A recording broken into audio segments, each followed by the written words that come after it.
Yeah.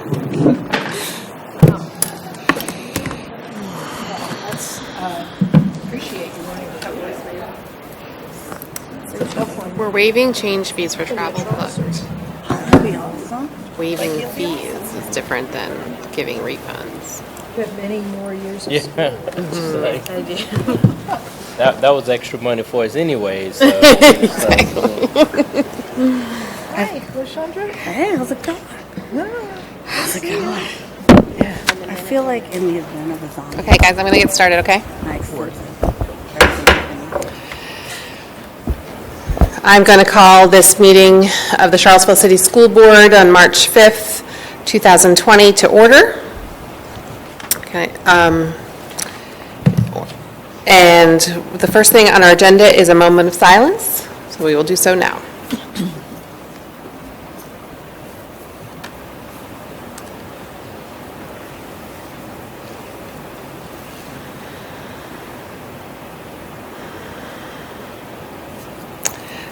And the next thing on our agenda is the Pledge of Allegiance.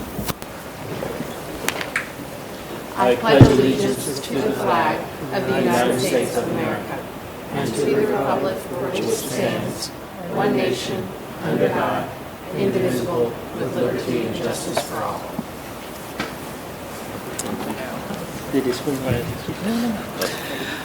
Madam Clerk, do we have the roll call? Yes, Madam Chair, we have the roll. And the next item on our agenda is the approval of the agenda. move for approval. Second.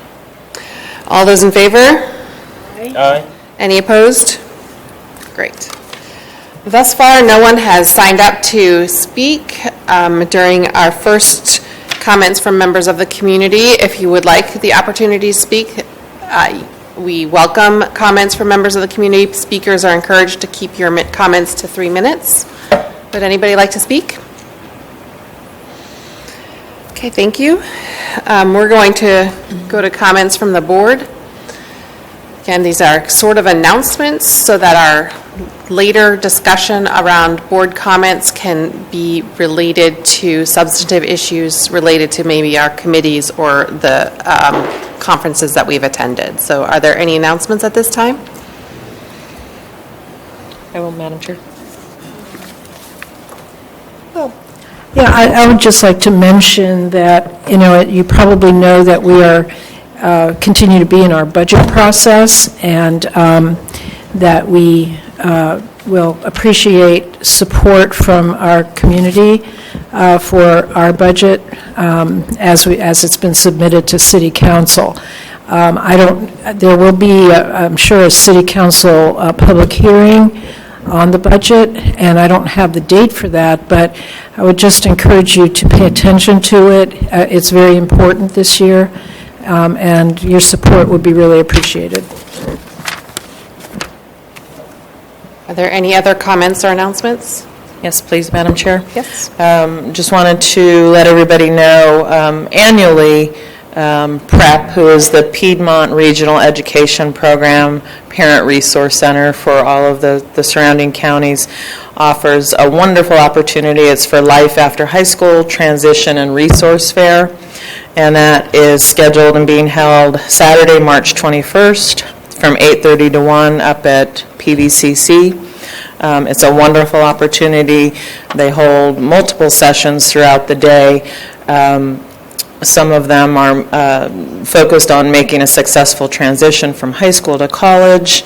There are people that come up and help with Able Now accounts, so tax advantage savings programs for individuals with disability, resources for apartment living. So it's just a great opportunity, and a lot of collaboration from a lot of wonderful partners within the community. And then the other thing, just quickly, is the next Special Ed Advisory Committee meeting is at Clark Elementary School on April 22nd at 5:30. Oh, there's one more thing.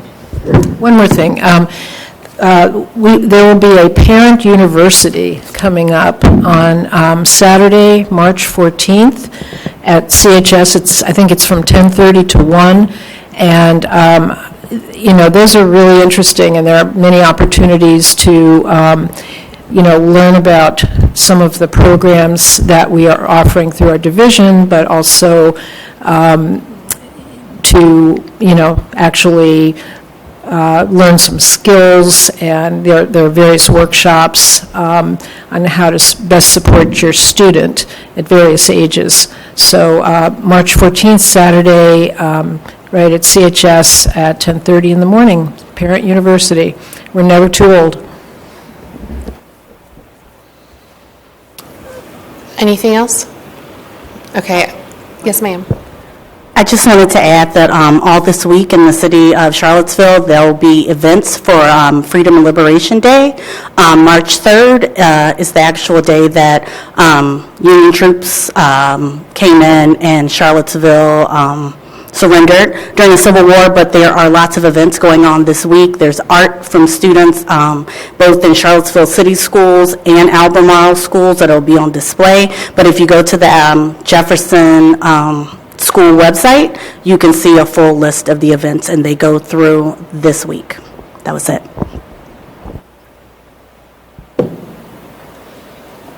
Great. I just want to let you know that some of our board members are out ill today. That's why you don't see them here. Additionally, our superintendent and finance director, have gone to the Charlottesville City Council work session, which for the second month in a row was scheduled during our meeting, which is unfortunate and unusual. So we would, that's why they are not here today either.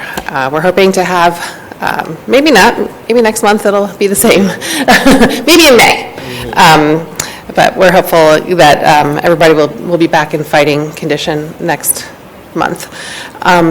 Okay, so the next item on the agenda is the adoption of the consent agenda. Are there any comments or questions about the consent agenda? I move that we adopt the consent agenda. I second that. All those in favor? Aye. Any opposed? Okay, we'll go on to the action item, which I believe is Renee. Ms. Hoover subbing for Ms. Powell. Thank you. Lee is on the way. Okay. Good evening, Chairman McKeever and Mr. Henderson and board members. I have the pleasure of bringing you some cost savings. We met with our health insurance brokers a week after the board approved the FY21 budget, and based on our conversations, we were able to reduce our health insurance down to 10%. The way we did that, yes, great. The way we were able to do that is we were able to restructure our stop loss insurance, and with that, it brought our insurance down to 10%. So this is a $425,000 savings to the $1.1 million that we had started with. There is no changes to the plan. It will remain the same. And the average increase ranges from $2 to $36, depending on the plan and the tier that our employees are on. To be clear that this is in fact an increase of $600,000, almost $700,000 over last year's budget. It's just a savings in what we had plugged into our budget for what the health insurance costs would be. Correct. After you reduce the $425,000 from the $1,111,948, our insurance increase is still $687,000. So with this reduction in our health insurance, it brings our bottom line down for a total budget of $91,709,958. And this is an action item, so I would need someone to make a motion. Does anyone have any questions, comments for me? appreciation. Yes, so, does anybody have any questions or comments? Again, for clarification, the fiscal impact to employees is what, again? It would be an increase of between $2 and $36, and it's depending on the plan that they have and the tier of the plan that they're on. Great, thank you. Any other questions? Any motions? I will move that we approve the amended budget with the health insurance adjustment. Second. All those in favor? Aye. Any opposed? I'm sorry, I didn't ask if there was any other comments about that, so I assume there was not, but I should ask. Okay, so the first item for discussion is the Class YMCA partnership. Mr. Henderson. Yes, Madam Chair, members of the board, tonight, Bev Catlin, Coordinator of Instruction, will provide you with information on a partnership regarding class and YMCA. Good evening, Madam Chair, members of the board, and Mr. Henderson.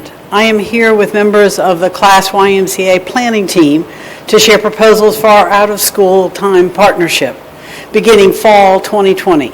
Our goal is to have a seamless transition for students, parents, and staff members as we move forward. In the partnership next year, the division will continue to assume major responsibility for class, while the YMCA offers our families needed improvements and our staff extra benefits. Right now, I'd like to introduce the planning team, the members of the planning team, and I'll ask each of them to stand, and if Jessica will come join me. The class team is Tracy Coleman. She is our senior site director. And Susan Roberts, our class manager and bookkeeper. And then we have the class site directors, but they are not here this evening because they are still in the schools with our children. Yes. From the Piedmont Family YMCA, we have Jessica Maslany, who is their chief executive officer, Missy Corbin, their chief operating officer, Roderick Howard, the executive director of the Brooks Family YMCA, and another member of the team who wasn't able to be here this evening is Benita Patton, who's their senior youth and family director. So I really want to thank them for all the work that we've done in getting to the point where we can bring this proposal to you this evening. And Jessica is going to help me with a part of the presentation in a few minutes. So, in our planning, we focused on how the partnership can benefit families. First, we will provide 2 ways for families to register for class, online and in person. Online is a new piece for us, and the YMCA will support that online registration with a system that they use. Parents can go online to complete the process and pay the $40 registration fee. That means there will be no need for parents to wait in line this year. However, any parent who wants to register in person will come to the class office where staff will help them enter the information online and take the $40 fee. The YMCA is also allowing parents to use an automatic bill payment system to pay for class each month. Parents do not need to be YMCA members to do this, as the class account is kept separate. The process through the Y will be similar to the ones that our parents currently use. The planning team is considering numerous ways to increase enrollment while recognizing the limitations of the after-school space that is available to class and our desire to maintain a student-to-staff ratio of 18:1. After much discussion and thinking in multiples of 18 children to stay with that ratio, 18, 36, 52, 72, 90, 100, we agreed to increase our capacity to no more than 90 children per site. This increase will allow us to serve more children than we currently have at any site. Our hope also is that any children who do not get into class can attend it after school at the YMCA next year. Currently, class has 416 children participating at 7 sites. 348 are full-time and 68 are part-time. Our wait list has 99 names. With the 90-child capacity each site, we potentially could add over 200 children and 12 group leaders to the program. Setting a capacity limit supports responsible growth for the program based on the spaces and the staffing available for us after school. To lessen the angst for parents registering their child for class next school year, we will guarantee a spot for any child who is registered during the first week that class registration opens, May 4th through 8th, and that falls within the 90-child capacity at that site. Next year, parents must register their child for full-time participation, as we will no longer offer a part-time option. And Walker will continue to have a separate tuition rate, since their after-school time is shorter, and students also attend EDGE clubs and rehearsals. Class will not maintain a wait list for any site, because staff will be hired for the 90-child capacity. Therefore, once a site reaches that capacity, there is no space for more children. These initiatives, which are designed to help our families, will require us to hire more group leaders. And the YMCA has generously offered to help us advertise and recruit for this position. With the goal of having a seamless transition for families, most aspects of class will remain the same. Class will keep the current registration fee and tuition rate for next school year. We also will maintain our sliding scale with the current levels. The morning program at Walker School will continue, as will our afternoon schedule, which includes playtime, quiet homework time, enrichment activities, snack time, and clubs. The nutrition department will continue to offer children an afternoon snack at no cost, and all class staff members will continue to be employed by the school division. Finally, class will continue to have a parent advisory committee that meets regularly.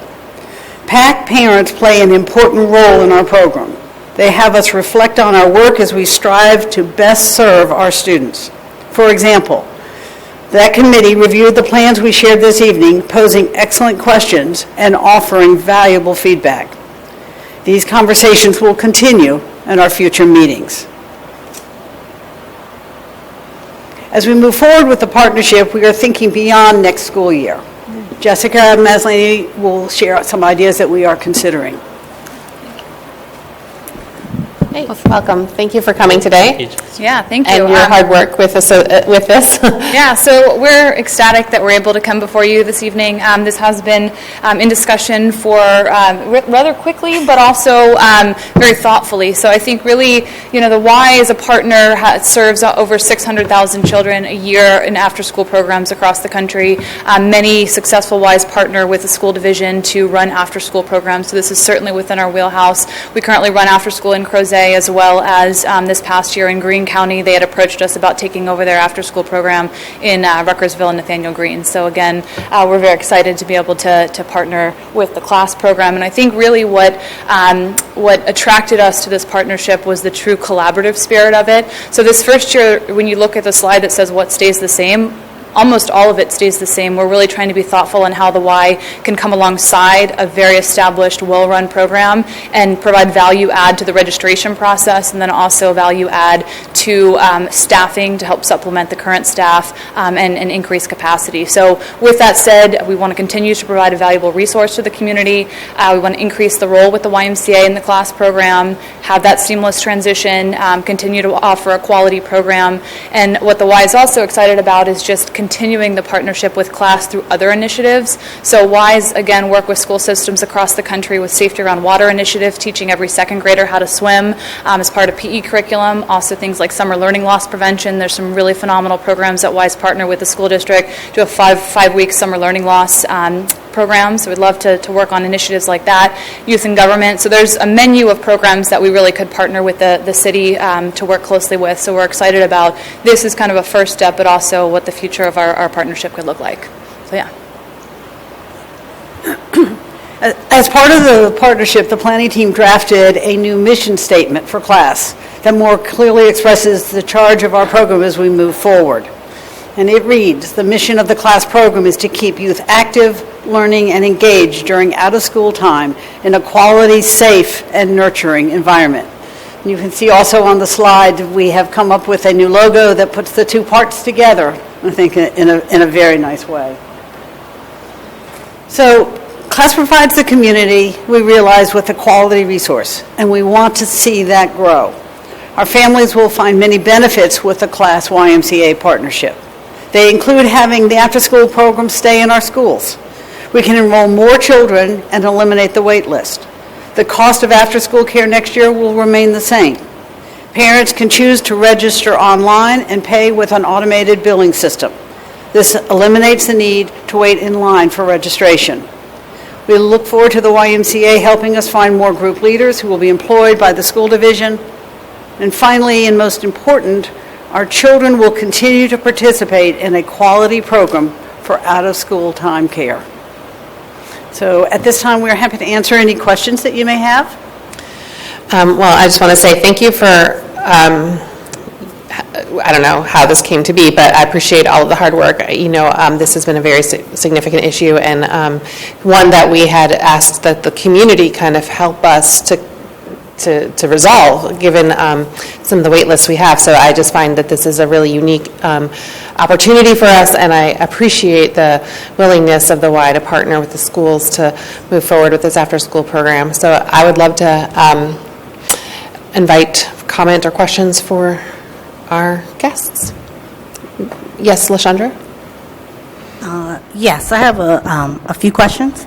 For the 90 spots per site that are guaranteed, so that still means that it's a first come, first serve kind of thing, like you can register online and you can register in person, but once you cross, like, you know what I mean, like if it's a 90 cutoff, it's still first come, first serve somewhat. The enrollment is open until we have 90 children. The enrollment And is, so one of the things that we're looking at with the online enrollment system, which is why parents, even when they come into the office, we will enter the information online, is there'll be a counter there to let the parents know how close we are at a site to getting to that 90 child capacity. So it's not really a first come, first serve, but there is a limit of 90 children, a capacity of 90 children per site. okay. And the wait list, it says parents can ask to be notified. Right. So the wait list has always, the interpretation of wait list for our parents has been, when you hire more staff, my child will be able to join the program. Because we are guaranteeing that we will take children until we have hit the capacity of 90 at a site. That's why we're saying we're not doing, it's not a wait list. But if a child was to drop out of the program, if a parent said, I want to give you my name in case a child drops out of the program, then we would say that's fine. The chance of that is very slim. It's usually only if someone leaves the community sometime during the school year. But we would take that name, but we would let them know it's a very slim chance that that would happen. So it'll still be like, it won't be a wait list, but it'll still, you're still, how, do you understand what I mean? Like if you go on a wait list, it's like this was the first person, second person, third person. If you get an opening, Yeah, we would do it as the parents had requested that. Again, we want parents to understand the chance of their child getting in after we've hit that 90 child capacity is very small. Okay. All right, sorry, I just have a few more questions because people have been asking me about it. Absolutely. Is there an automatic registration if you have a sibling in the public schools already? Like if you have 2 children and you're registering them, is there any type of automatic space guarantee? One of the reasons we're having on the registration site, we want to have that rolling number is so that you would know how many slots were available when you registered. So I would say if you go in to register and they're at 89 and we know we go to 90 and you have 3 children, you can either register one of your children or not. But again, 90 children is more than we have at any site currently, and we're eliminating the part-time. So we believe that we will be able to meet the needs of the community with this new proposal. We are not as optimistic. It's deeply worrisome because it is a limit. And we have had many limits this year, and, the last thing we want to do is have a proposal that is already limiting. And, I understand that 90 is more than what we've had, and significantly more. We're not even close, which is great, but it's like a third of the school, and I can easily see parents, missing the deadline or not getting in. So I hear what I know as a parent, how difficult it is to remember all of these things. By the way, you should sign up for summer camp right now. But I feel like the parent, like 90 seems like a lot, but I also recognize the worry. Yeah, so I just want to chime in. I represent the board on the class committee, and there's a very engaged committee, and they ask a lot of these questions, and we knew going into this we couldn't, like in 1 year, address the whole problem. But this goes a long way, and some of the same questions that you ask and the committee members was asking of Bev. So, this won't solve it, but it goes a long way, and we're light years ahead of, a lot of the districts. We won't be able to, provide everything for everyone. But, I think that the committee feels comfortable with this, and I think if it's successful, because remember, even with the capacity we had now, we couldn't hire enough people to address it, and we think that this new collaboration will help address that. And if it's successful, I think we can see if it can be expanded or we can further address it. But I understand what you two ladies are saying, but it's easier said than done. No, I think it's irrelevant. I think it's important that you mention what the committee had said about that. But I also think we also have to have the conversation at this level too. So, do you have any other questions? I think you can go. I'll come back. We'll see. Yeah. Dr. Kraft? Yeah. This isn't a question so much as just planting a seed. And I'm very happy that this has happened. I think it really does go a long way to addressing a real problem that our parents have had. The seed is that we have a preschool program, and one of the limitations on our preschool program is that there's been no aftercare for kids, and we've had many families who couldn't participate in our program because of that issue. So while you guys are all here, I wonder if maybe we could think of have a conversation about a partnership that might expand to include that population as well. Certainly something I to can speak a little to that. I can't speak what will happen in the schools, but that is one of the things that the Y, we just opened the Brooks Family Y 2 years ago, so we're still kind of growing and expanding and so forth, but that is one of our goals, is to be able to offer on-site after school, and potentially, and we as a licensed program actually extend the license to that preschool age group, so we can accommodate those children. When we were at the Jefferson, we're still at the Jefferson School, but we had 0 to 5, we had an after-school program there, but we had the need for full-day kids, so we eliminated that program. But we know that there was a lot of schools that we partnered with that bus kids over there, so if we can then open up the Brooks Family YMCA as a site for those preschool children, we feel like that's a win-win. So that is definitely something we're exploring for this upcoming year as well. And I just have to say, that is the relationship of this collaboration that we have had we started in January, and the conversations about where we are and where we can grow have been phenomenal. So it's very exciting, and I think that was one of the topics that we discussed for the future. Yeah, great. Any other questions? Okay. Ms. Spurrier? Bev, I have a question. You indicated that there would be no more part-time enrollment, and I'm looking at your current enrollment chart. Are you making a presumption that your part-time participants will roll over to full-time? Because if they roll over, I'm looking at Berlin Moran, if you're full-time and part-time combined, then you do have 84 students and you have space for 6 more. But if your part-time students drop off, you have more space between the 62 and the 90. So I am making a presumption that when you looked at these numbers with full-time and part-time, that is what gave you that 90 student cap, or were you looking at something else? It was that, it's also the spaces that are available to us after school. Because the school is still running activities with students. They have clubs, they have EBL, they have other things happening. So it's a space available to us. The other thing I'll say, Ms. Puryear, is that we've realized there are some parents who have put their name in for a part-time spot. That is, they want that in case the babysitter calls in sick, and so they have some place for their child to stay. And so they are ending up, and I understand why, but they are ending up taking a spot from somebody else who needs us every day of the week.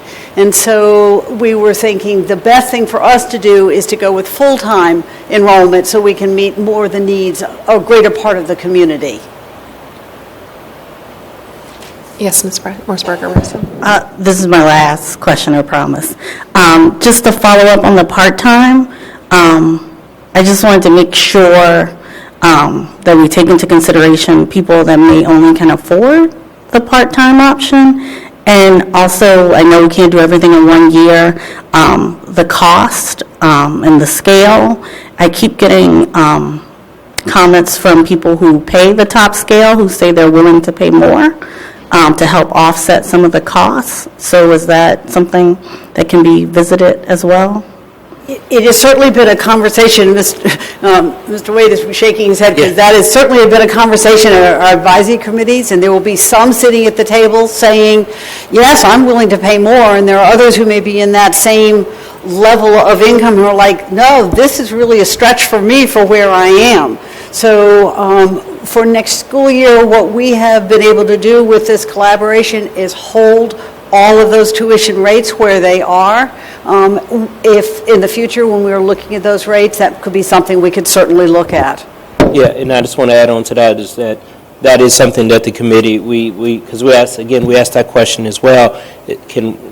That's something that can be adjusted, and we'll look at it again next year. But last year, this board had an exhaustive discussion. Of course, you weren't here, but there's also discussion about that, because if you move one, you have to move all the others, and again, as she said, some people that's in the upper ring, they can afford it, but others can't. So it's certainly something that we can have, but that would be a lot to kind of take on again with all other changes. So. Well, just to make sure I'm saying it correctly, it wasn't my suggestion to just raise it on the whole top, or raise it on the top blanketly, but maybe look at breaking the top group into more than one group. Yes, yeah, more tiers. Yeah. Ms. Rose? Regarding the full-time, part-time as well, I was just curious if what the discussion was as far as the folks who are enrolled for part-time, and I don't remember the sliding scale, the difference in the fee for part-time versus full-time, and do we anticipate we will lose any families because they can't afford full-time? I don't, and I'm looking over at my colleagues over there who actually do all the parts and parcels at the office, but I don't. That was never brought up as a concern that we would lose part-time people because of that. I think it's more, almost every after-school program offers it for a full-time basis. We added the part-time when the economy was not as strong and people didn't have full-time employment. Lots of people in the community didn't have full-time employment. Now that is not true, and we have so many families that need us on a full-time basis, and so that's what we were looking at. Do you know off the top of your head what the difference in the scale generally? I know there's different levels between part-time and full-time is? I do not. The top range is a $54 a month difference from full-time to part-time. The lower... Ma'am, we would like you to approach the podium. We can't hear you, nor can the audience. Sorry. All right, thank you. Sorry.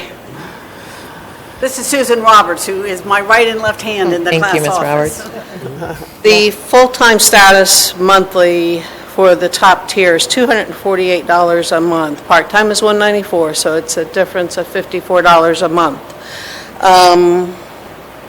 We just lost that. Full-time for the lower tier is $74 a month, and I believe the part-time is $52 a month. So you're looking at about $22 a month difference in the tiers. Now, the in-between ones, I can't tell you. That's fine. I Thank deal you. with those two mostly. Yeah. Part-time is how many days? Part-time is choosing up to 3 afternoons a week. Full-time is 4 or 5 afternoons a week. Okay, thank you. And then regarding registration options, I think it's great that the online option is available. And then for the public's knowledge, as far as where the class office, is that at each school? No, the class office is the small building that is behind Venable Elementary School. So people need to go there. They need to go there to do the registration because they have to pay a $40 fee, and so we collect the fees at that. And are location. there certain hours that that's open, or is that? We'll be advertising all of that, and we'll do a robocall that will go out to every family in the school division. Great, Yeah, with all of that information. great, thank you. Thank both. you. Ms. Purrier has another question. When you talked about your differentials in full-time and part-time, and I know in years past, we've done scholarships for any parents going from the part-time to full-time option. If a scholarship was needed, I presume they would still be available. We don't have a formal scholarship process. We do get donations, Okay. and we do work to help a parent with that process. So yes, we would look to see how we could help a family that might need that help. Thank you. Okay, I wanted to, there's two things. One, I think when we do approve this next month, or when we bring it back for action item, I would like to see the tuition rate and scale for this year, because it's not in the current items, and I think that's relevant as a parent who was going to be registering my 2 children for the I after-school will share with program. you, it is on the division website for all parents. But Yes. yes, we will certainly bring that back. And I think one of the things is I want to make sure, just because, Facebook, Ms. Saxon, thank you, is just with respect to the YMCA's mission to regarding Christian values, what policies are we, will there be, I just don't want people to feel funny about coming to an after-school program if they have a different religion than what the YMCA is, So again, values are. the major responsibility for the program next year will be with the school division. And that's why when we worked on our mission statement, we made it's a collaborative mission statement. We did not pull up the exact mission statement that the YMCA uses No, necessarily. I'm not for its suggesting that. I was just wondering, after-school. our school policies will be in effect. Right. And will be applied to the Y, for example. So there will not be some, I don't know, I guess what I see is we have holiday parties here, or we have,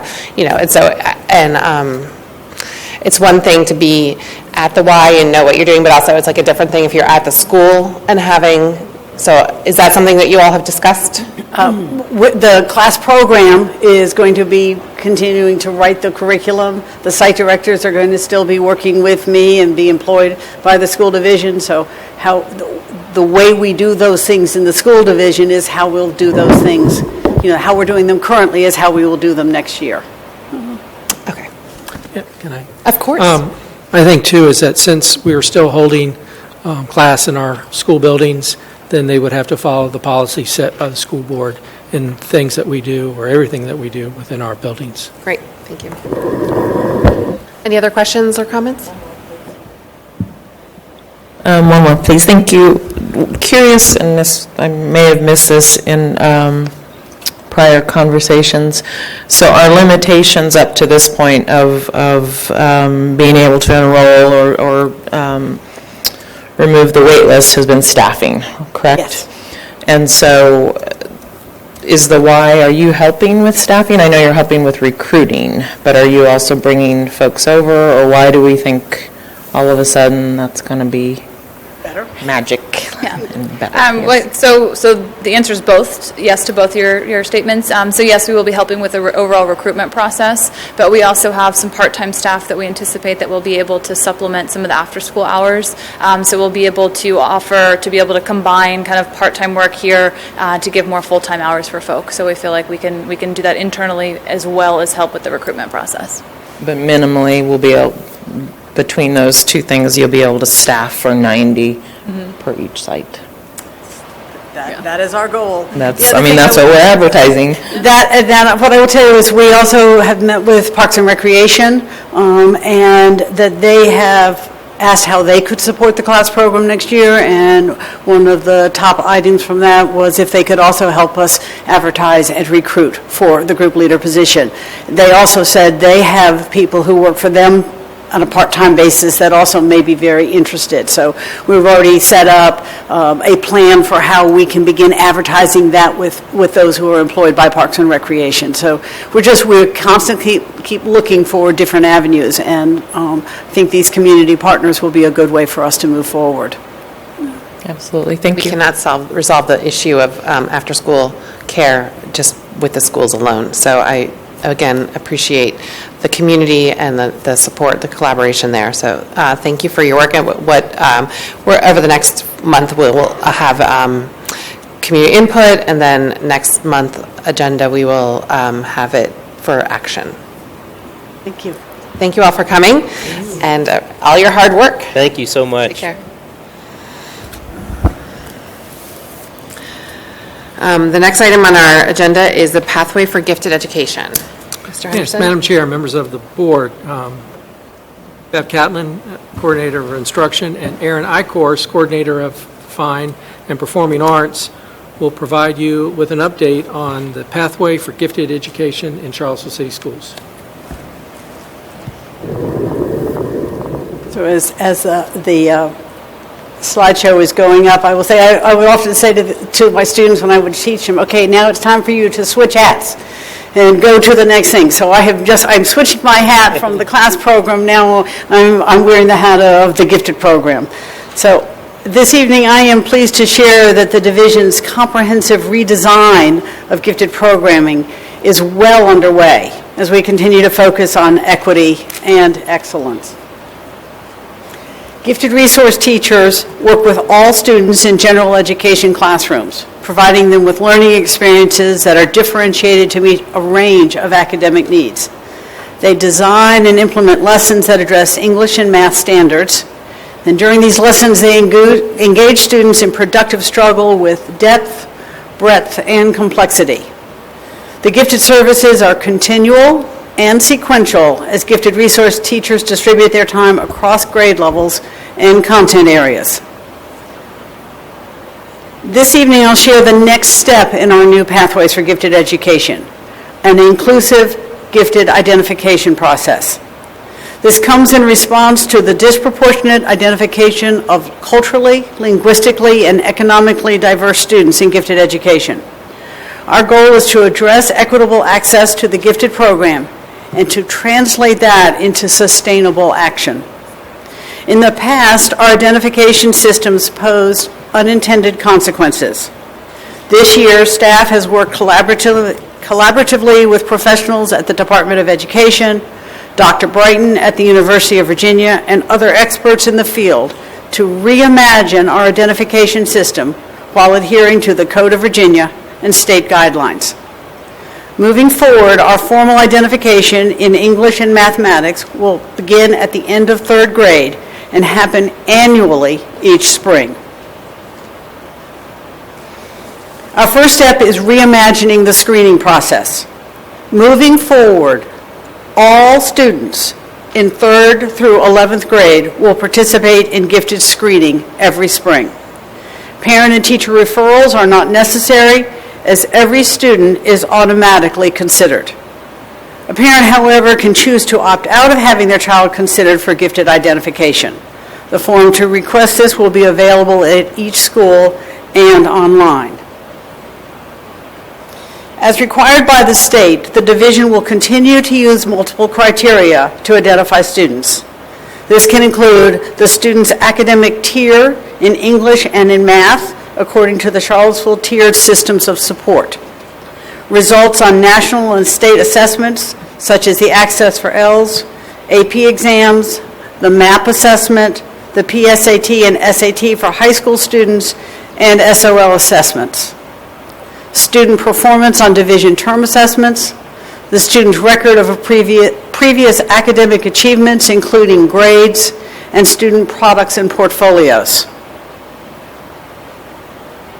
After completing the universal screening, the division will identify as gifted every student who responds fully to Tier 1 instruction in the general education classroom and participates in assessments based on grade level standards. Using the Virginia Tiered Systems of Support framework, we anticipate identifying approximately 80% of our student population. Students who are not identified this spring are those who receive academic interventions or are not working on grade level standards in English and mathematics. Depending on the level of the intervention, however, these students still could receive gifted services in the classroom. Also, with our annual screening, a student who is not identified one year could be the next. Okay, I just have a question about that, because if you don't mind, because still could receive classroom instruction, enriched, I don't know. Because they would be in the general education setting when the gifted resource teacher is in the room. They may be doing an intervention and not be in the room. It would depend on what the intervention, the level of intervention is for that child. Continue. This process does not necessarily eliminate beginning English learners or students with disabilities. Many of them would qualify as their intervention is not related to one of the two aptitude areas for identification, English and mathematics. The identification process, in combination with our service delivery model, allows the division to create pathways to success for a diverse group of gifted learners.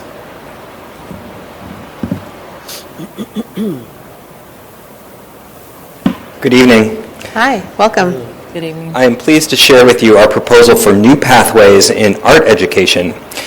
Just as the former identification system posed unintended consequences, so too have the ArtQuest systems. In order to address the equitable access to art education, our art staff has examined our programs and our policies in order to and reimagined a program that is more inclusive. And moving forward with this proposal means that we will discontinue the identification of students gifted in the visual arts. Our proposal, however, will ensure the continued offering of differentiated art curriculum addressing the needs of all students enrolled in an art class. At Walker and Buford, the after-school experience will continue to be offered and expanded to any student enrolled in an art class. At CHS, the after-school experience will be redesigned for any student enrolled in art to investigate artistic learning and production in an open studio format. This proposal also brings the art program in line with our band and orchestra programs. Just as students enrolled in band are eligible for the after-school band activities, and students enrolled in orchestra are eligible for after-school orchestra activities, students enrolled in art will be eligible to participate in extended after-school art activities. And moving forward, our after-school program will be called Art Extensions, not ArtQuest.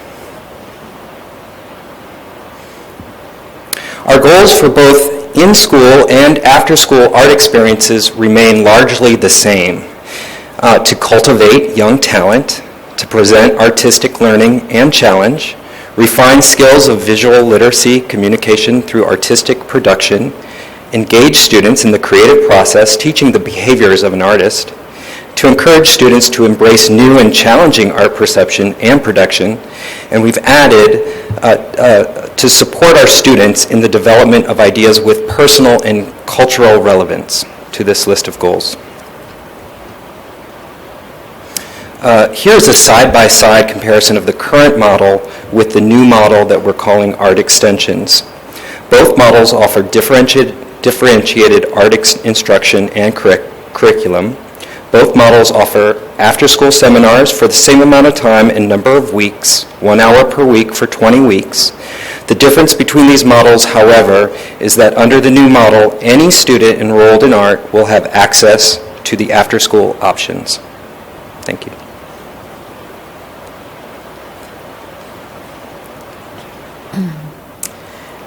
The division will continue to collect data to measure the success of its gifted services. Input from staff includes the degree of collaboration between classroom teachers and gifted resource teachers. Student feedback focuses on their response to the challenging curriculum we offer. Thus far, this has been very, very positive.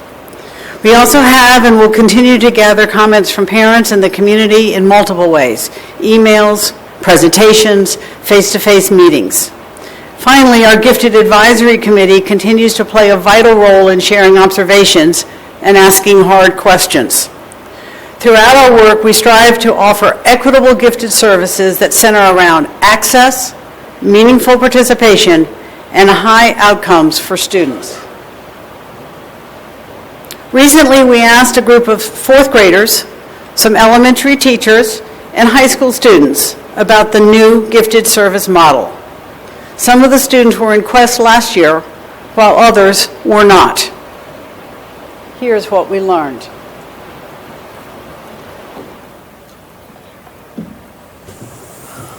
I hope. You have to work around. Give me 1 second.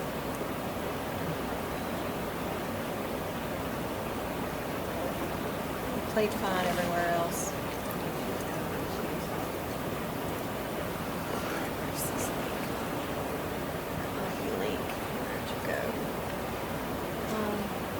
No, it's not that. There's a link that we're in the video.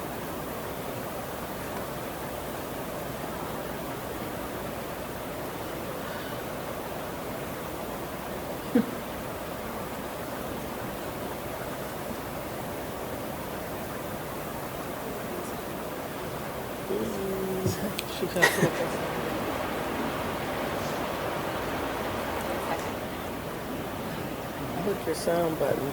Like I said, it takes a team. It's on mute. It's on mute, No, it's Jeff. not. It's not. It's actually says to press that to mute it. Wait a minute, hold on. Really? Gotta unmute it.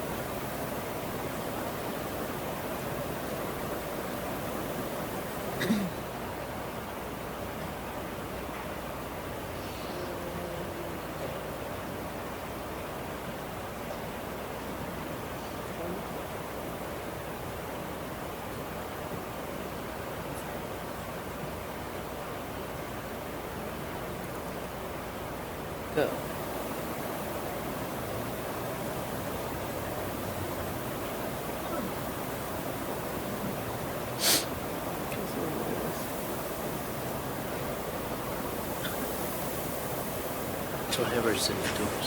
Well, please look at that on our website, which I'm sure it will be on, and please send that to us so that we can watch it, if you don't mind.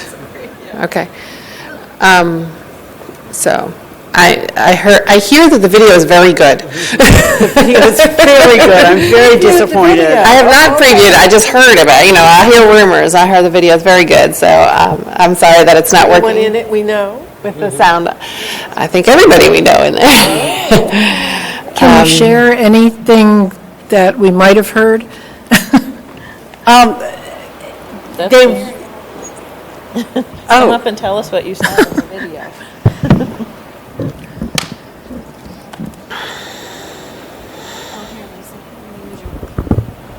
I don't know where it is with this. One more try. Can't even get it to start. Now, can you get it to start?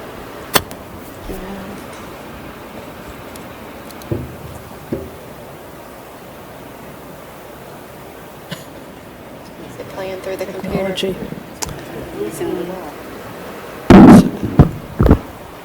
Okay, we're going to move on. Okay. Thank you. It worked perfectly in all the places we tried to do it, even on a phone, so I don't know what is different here. So we will, I hope, put this up on our, like a link to it on the ESB and even in Quest if under, I'm sorry, in the gifted. That is absolutely the plan. And then send it to us. So this was an opportunity for students to tell us, when we interviewed them, they were telling us how much they were enjoying the experience. They were comparing it to pull out last year, and that they were now working with the gifted resource teacher in their classroom. The high school students talked about how they were glad that we were reaching out to more students in more settings and including all in the experiences that we're offering.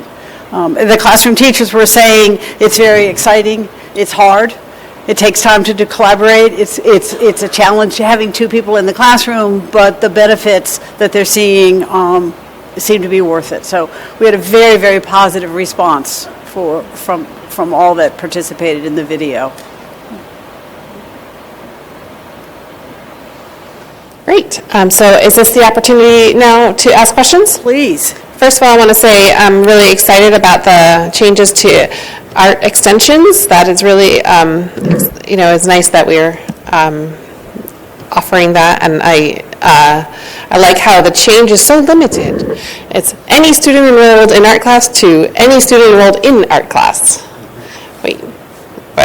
Who are not, for Art Quest identified only. Now we're changing that, so that's great.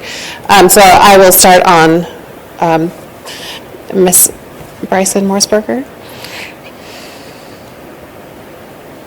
I just have a quick question. So we're saying at third grade, we start the formal identification.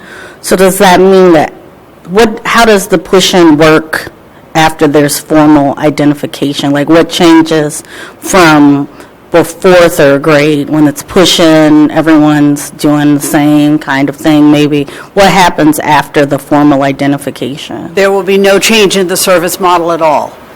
So it's still push-in?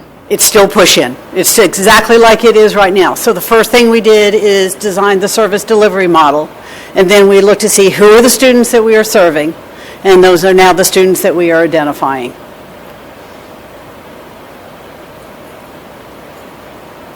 So it's push-in all the way? It is a push-in. Currently, it is a push-in from kindergarten through sixth grade. We have not moved into the middle or high school level yet. Okay. So we're identifying students who are gifted, and nothing changes, just that we've identified them as gifted. Everyone else is still a part of the same push-in? Yes. Because we're required to by the state. But our criteria for identifying makes sure that what you're saying is hypothesizing that 80% of our students will be identified as gifted. That's the guesstimate is it will be approximately 80% of our student population will be identified as gifted. We're like Why even bother? Wobegon, right? Yes. Why bother with the Code of Virginia? Why don't we just say, We have to. like, use criteria that will indicate that 100% of our children are gifted? The Code of Virginia requires. You've been telling me that for 8 years. We have had that, we have had conversations with people at the State Department and with the division attorney. The Code of Virginia says that we need to identify gifted students and we need to use multiple criteria. But we could use multiple criteria that allows us to identify more than 80. 80% seems like a random number when we could just get to 100% if we include everybody. I mean, just include a criteria that, even if you're in academic interventions, we will include you in our gifted program. Well, not include, but we'll identify you as gifted in our schools. The students that we are serving are those who are in general education classroom settings at the time when we are in those general education classroom settings. So that's, again, we are looking to say, here are the students that we are serving, and these are the students that we are identifying. So my understanding, maybe other people have better questions that will help me understand this. Yeah, I guess I'm thinking that, and you can clarify this, that the information from the identification will be something that the teachers will have that will assist them in their differentiation process? Absolutely. So that's one All part. the identification will happen at the school level with the classroom teachers, a part of it looking at the data that we have on the students and making those determinations. And actually, what it really will be studying the data on students and Yeah. realizing where there are strengths and where there may be areas for growth. I mean, it seems like, in a way, the term gifted is an anachronism anymore, given what we're doing, and as I understand it, we have to do something that uses that term because we're required to by code. But other than that, it's all about differentiation. Absolutely, absolutely. One thing I'm wondering, in terms of the feedback that you've gotten, and I would say that maybe I've gotten some feedback from parents who have, these are parents of kids who probably were pulled out in Quest, and their kids are coming home and telling them that they're not as challenged. And I'm wondering if you're hearing that at all? We have had some of that, but very little. And I would say for us in our implementing in this first half of a year, now 3/4 of a year, I think we are significantly farther than I ever hoped we would be at this point. But yes, it is not perfect, and we still have goals to even increase that challenge for our Which I children. guess would have to do with, how the teachers are implementing that, the push-in model. Right. For all the kids. I think, no, what this is actually saying is how we are identifying gifted. That is a separate, that is a state requirement, is to identify giftedness. Yeah, no, I was just asking, this was a different question I was asking about, just in terms of the feedback on the new model from, that they've been getting. No, I heard that question, but Yeah. then you kind of The feedback with something that suggested. No, the feedback, I've heard from some parents whose children were pulled out before in the Quest model. They were in Quest, and now they're not, and some are coming home and just saying that they don't feel as engaged and they don't feel as challenged. Thank So you. I'm just wondering if you've heard that. Yeah. Because I've heard it some. Yes. And I have one other just question about the art. Erin, I'm just wondering what you anticipate in terms of the numbers of students now who will be, participating in the after-school art opportunities. I anticipate more students at Walker, just looking at participation numbers. With the Art Quest program, we have more at Walker who participate, and so we offer 2 days for after-school services. Buford seems to, we offer one, and we have 25 regular students who participate there in the past. I anticipate, a bump in that, and at CHS, I anticipate about the same number. Will there be any staffing implications of that? It's hard to say right now, but we supplies. currently use our art teachers. That is part of their job. It's part of what we interview with, and they are trained teachers in art education. We have also reached out to community organizations, art organizations, and local artists to come in, and so I think we're in good shape. Great. Ms. Catlin, I am wondering you gave your percentage of 80%. I heard what Ms. McKeever was saying.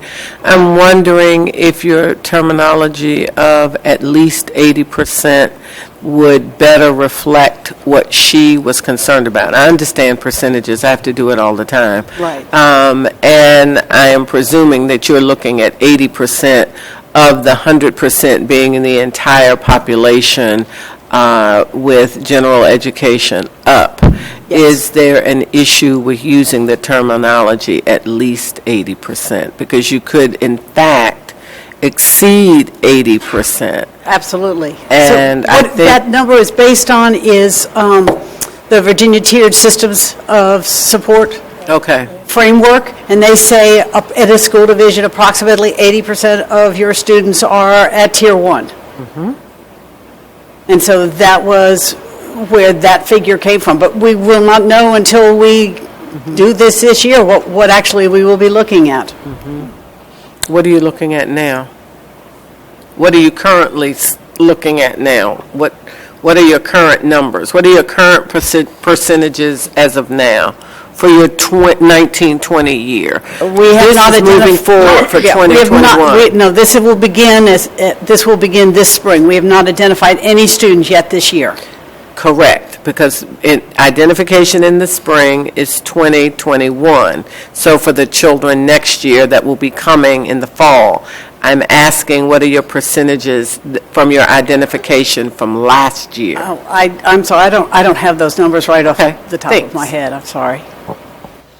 Ms. Suarez?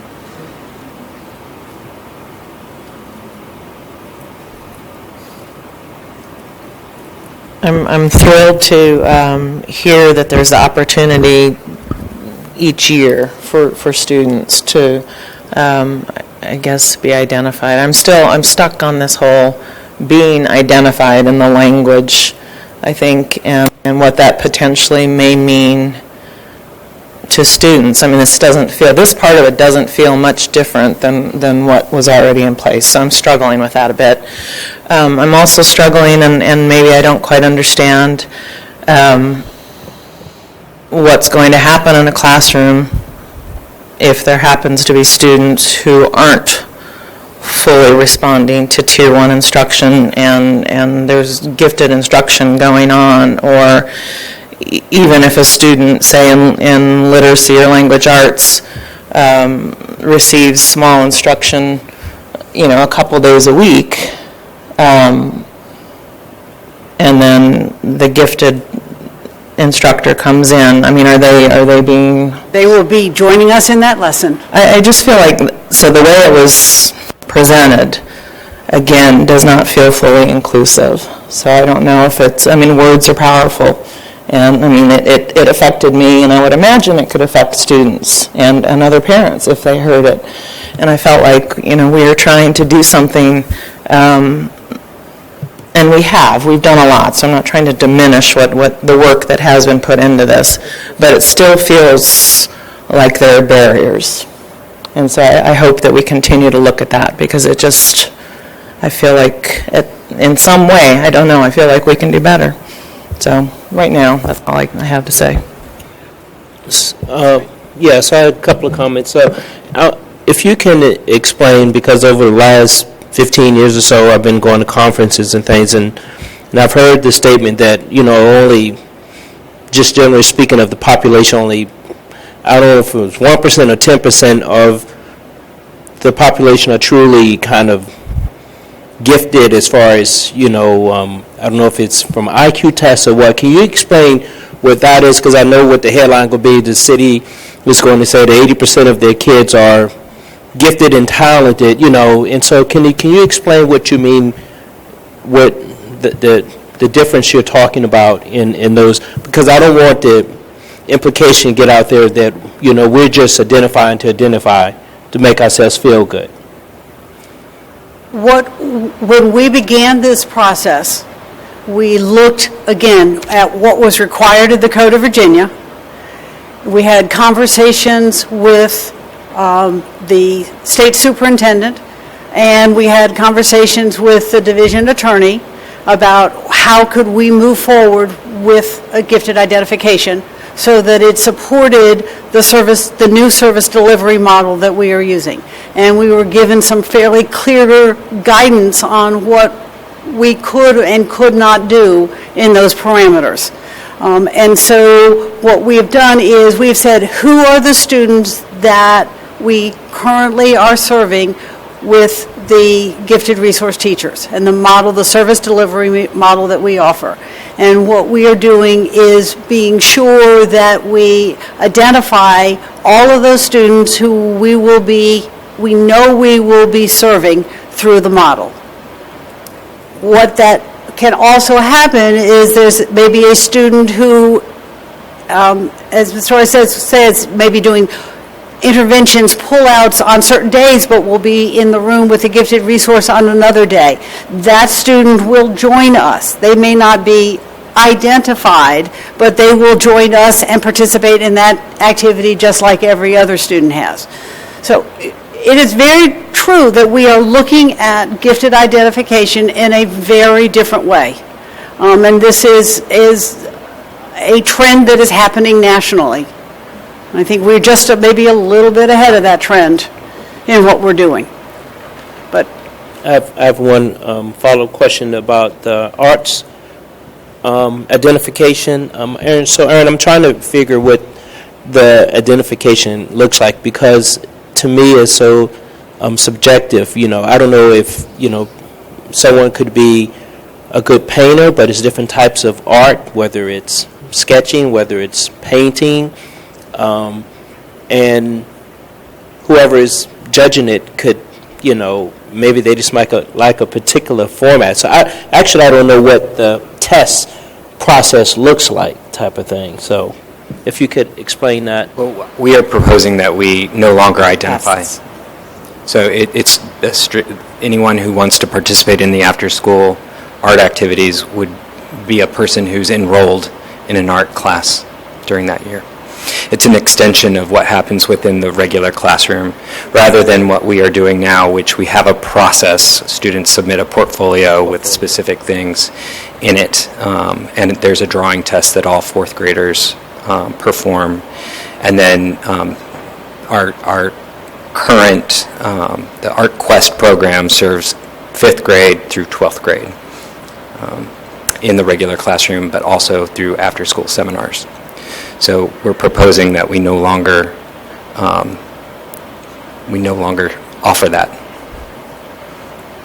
I have a question. Are you done? I was going to just wonder what our student, if she had any thoughts on, if you had time to gather your thoughts on this whole process, what your thoughts are. No pressure. I can go to Ms. Purrier first if you want to gather them. I know my sister did do the Art Quest program this past year, and she really enjoyed it. I just don't understand the criteria of getting into the Art Quest program. Is it like academics, or is it related to the art program that they're in, because it is Art Quest?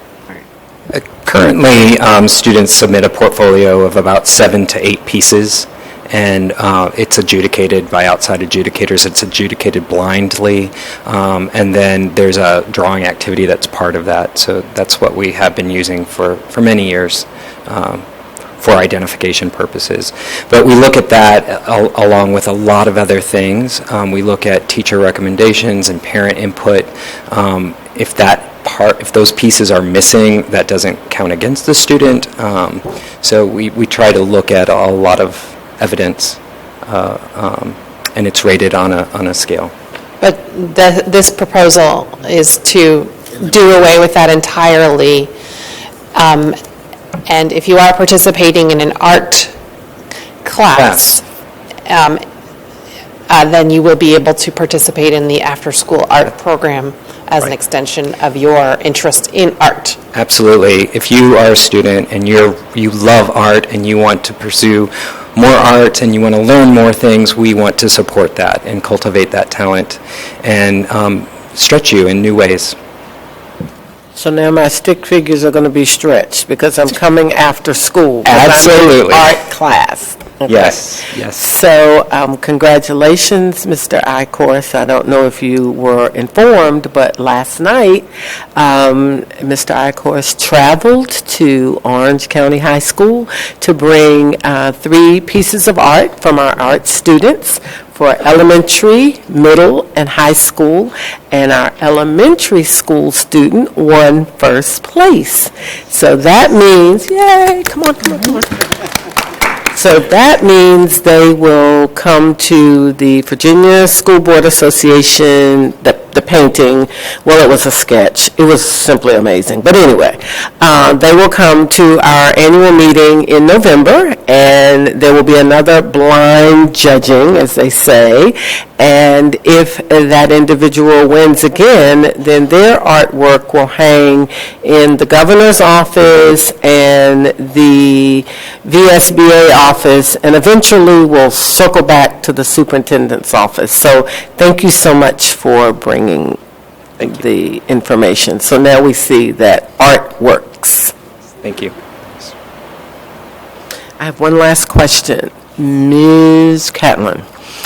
So we have children from grades 3 to 11, and that's where our 80% comes from. And if all of the students each year continue to do the various and sundry things as it relates to what has to be done by the Code of Virginia, that percentage could potentially increase. Yes. But there will be no child in any of the classrooms when your Quest identified... Your gifted resource teacher. Your gifted resource instructor comes in that will not be a part of that lesson. Absolutely. So if I'm out sick that day, it doesn't matter. Right. If I'm there when they come, it does matter because I'm getting what you are giving. And if Mr. Icorse is the classroom instructor, if I'm having difficulties, he will be able to help me in order that I keep up with everyone else. Absolutely. And so That's starting in the correct. spring, that's what's happening. Yes. So everybody's included. Yes. Gotcha. Yes, ma'am. One last question. We talked about the 80% number and the identification. I guess the part that I'm having trouble with is the whole issue arose about who is identified and the percentage for the math, English portions of Quest. And now we're saying 80% of students could possibly be identified. What is changing in the testing method, or however you measure it, that we all of a sudden get this dramatic shift? Because my worry is we can all, boards from now, later, however many, you can always go back to a different assessment model. And I just want to know, what is changing in our assessment model? Why is it now that we're able to identify more in? Well, that is the whole point, I think, of the discussion that you guys have been having over the past year, because if you look on page 5 of the PowerPoint, what we used to have 2 criteria, basically. It was a teacher recommendation plus the COGAT score, and maybe there was some other... And yes, there were multiple criteria, but different than the ones that we are currently using. So what they have, in collaboration with the state and attorney, they have looked to expand the different, to identify different ways of identifying gifted. And so on page 5, if you look, it says academic tier, basically we're saying anybody who is receiving tier 1 services in English and math, you are going to be identified as gifted because you're going to be receiving the services of the gifted resource teacher. And so that is a dramatic shift and what we're saying is the way that we used to do identify, and this is my interpretation, may not be helpful, and may want to hear from Ms. Catlin, but the way we used to do this was too limiting. And we do not want to be limiting anymore. We want to be expansive in our approach to identifying gifted, because we have to identify based on the Code of Virginia. And so we're going to use the broadest possible metric to identify giftedness. So this is, I'm just afraid that you can always go back to whichever method. 100%, absolutely. As a board, we could easily do that. I don't think this board would do it. I think we're going to do that. But, yes, it always depends on the body. But in our policy right now, we're saying the widest possible, okay. That is what I believe that this proposal is wanting to do, is make it as broad as possible as who is identified as gifted. And basically, and that is what, when we pass it next month, because it'll come back to us next month after the input, that will be the policy. And then if a future board wanted to change that, they would have to go through the same process that we just have undertaken. Okay. Change it. Any other, I guess I would just like to say the measuring our success is a lot of anecdotal evidence and not a lot of data. And I feel like we as a community really love data. I want, I'm not obviously assessments are things that I would like to avoid. At the same time, I do think the question needs to be asked, like, what are we in fact looking at to measure our success? And like that kids are happy or that there's collaboration is not actually, like, I don't know that that's, I don't know if that's the metric that our community is looking for with respect to how to measure our success in this gifted endeavor. So I just hope that we can kind of get more specific. I don't have the idea. I don't have the idea. I love MAP. I think that they are the best thing we have going right now. I know it's a rigorous test, and I know it's intimidating for some students. And I don't know that actually looks and supports, like, oh, we've been exposed to all this enriching material, so we've grown so much. I don't know if that's what that test does. I'm a lawyer, not a... I would, a couple of things. I'm sorry. Yes. So anyway, so I just feel like we need to continue to do better at identifying how we're going to measure success, because I feel like we do have success, and we will have success, and we are having success, and translating that to our, and telling our community that, I think really means data, unfortunately. Dr. Kraft. Yeah, well, I would just say that, for one thing, we really need some time with this. I feel like everybody's jumping on this thing that we have to measure our success, and we have to know exactly how we're doing. And I think that it is an important conversation to have. I'm assuming some of the success would be that we would have more kids doing better on their regular assessments overall, because they're being exposed to more challenging material. And that's part of our goal, is that we're sort of lifting everybody up a little bit more. Then we should probably put that on how we're going to measure success.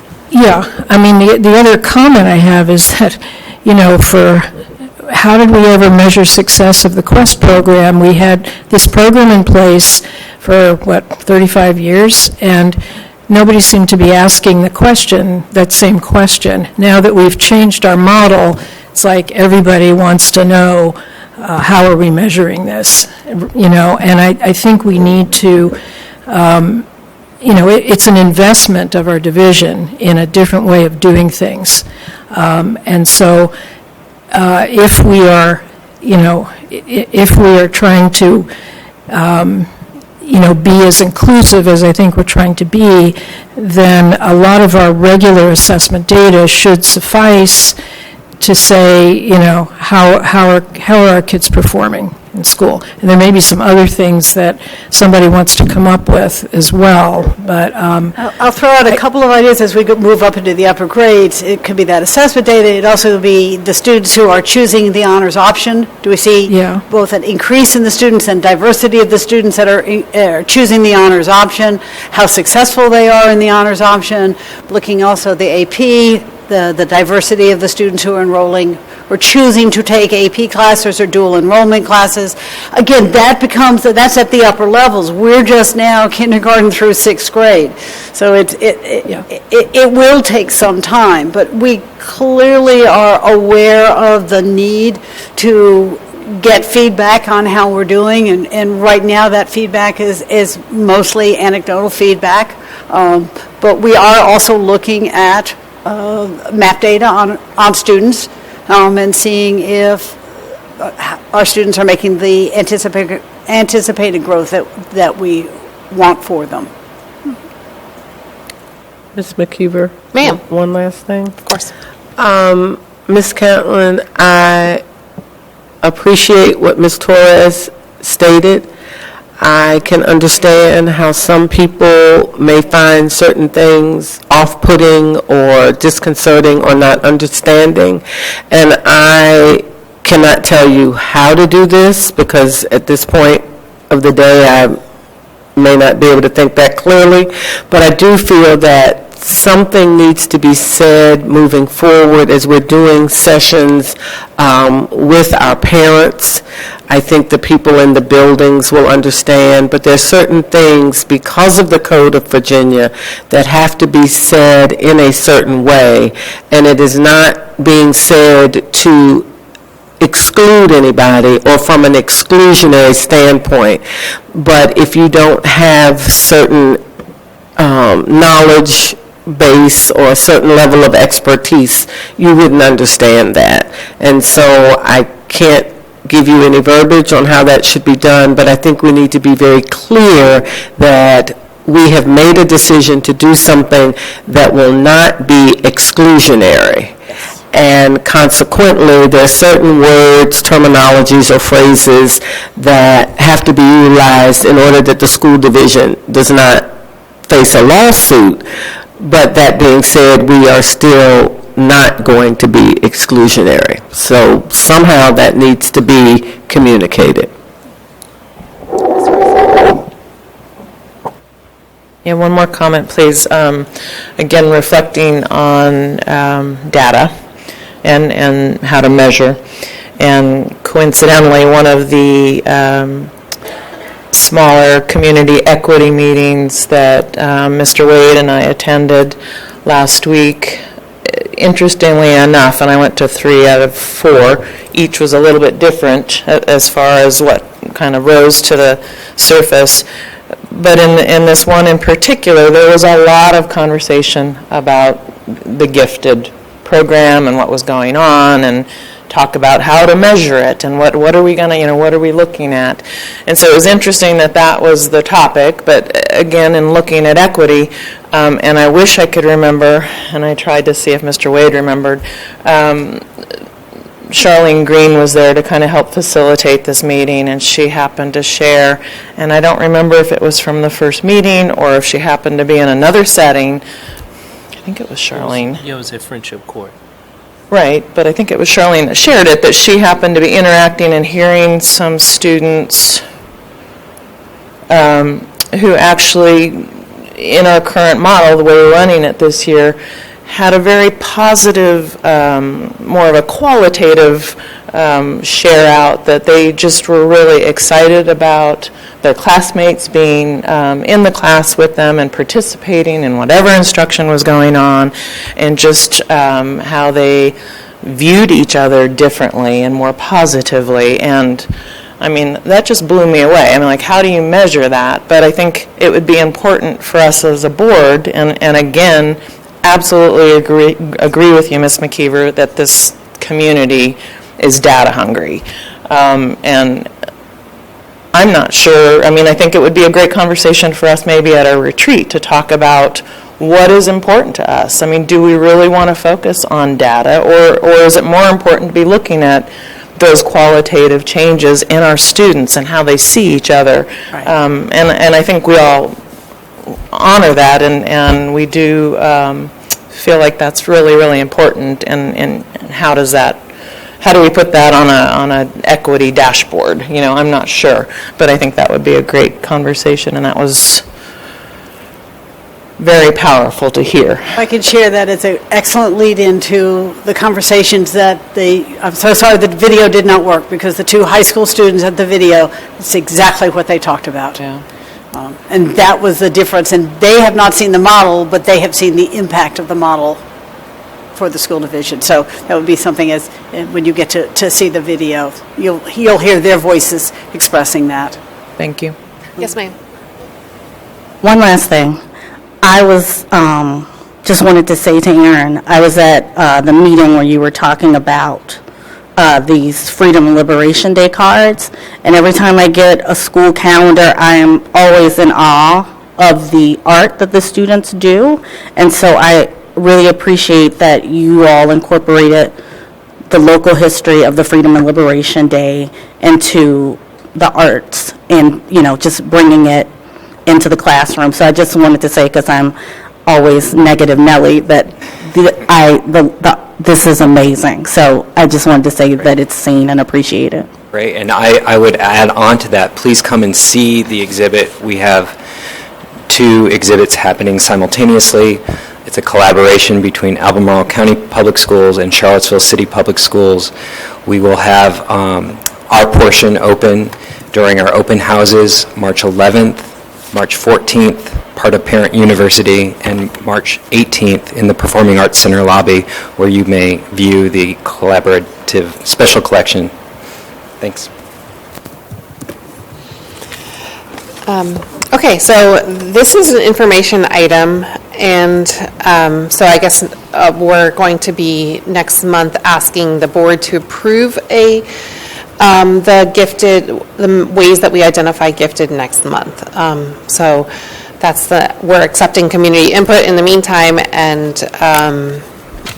there's still a lot of other components to the way we've what has been happening in gifted education this year. And this is just one of those components.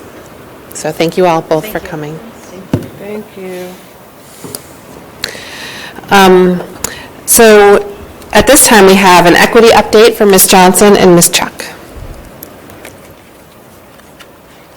Heidi. Yeah, they hide in the greenery over there. Welcome. Good to see y'all. Thank you. It's good to see you all. Good evening, Mr. Henderson, Madam Chair, members of the board. It's good to see you this evening. We wanted to give you all an update from the community conversations that were It's hard to hear from you, so I need you to get closer to your microphone. Okay. Thank you. We wanted to give you all... Oh, there you are. We wanted to give you all an update on the community conversations that were held over this past week. So we wanted to start off by telling you a little bit about the planning and the process. We had a total of 4 community meetings, and the flyer is behind you. The first meeting was on Monday the 24th, and it was held at CHS. The second was at Friendship Court. The third was at the Boys and Girls Club. And the fourth one on Thursday was held at City of Promise.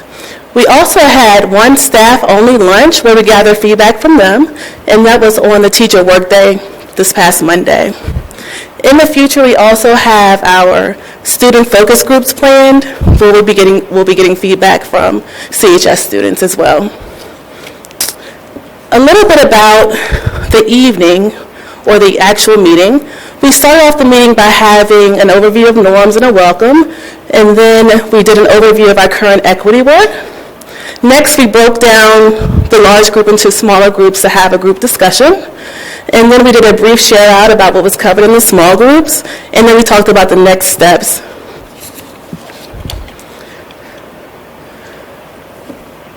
In the small groups, we had some specific questions that we wanted to hear from, their feedback from. The questions included, what have you seen, heard, or noticed about the school's equity work this year? What's going well? What still needs to happen? And to speak towards our data, we wanted to know if there was a sign or a point of measurement that could point towards equity, to let that individual know that there's equity work happening in the school. What could that possibly look like for that person? We wanted to get that feedback as well.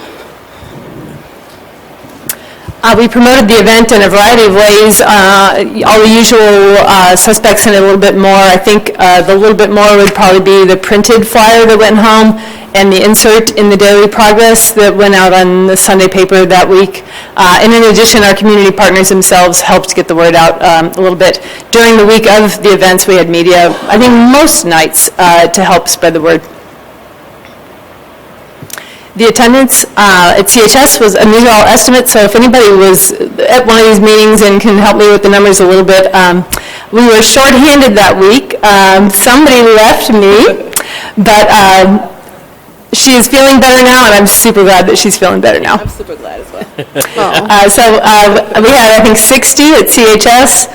Friendship Court, I think, was about 18. Boys and Girls Club, maybe 30. City of Promise, 25, and the staff lunch, 25.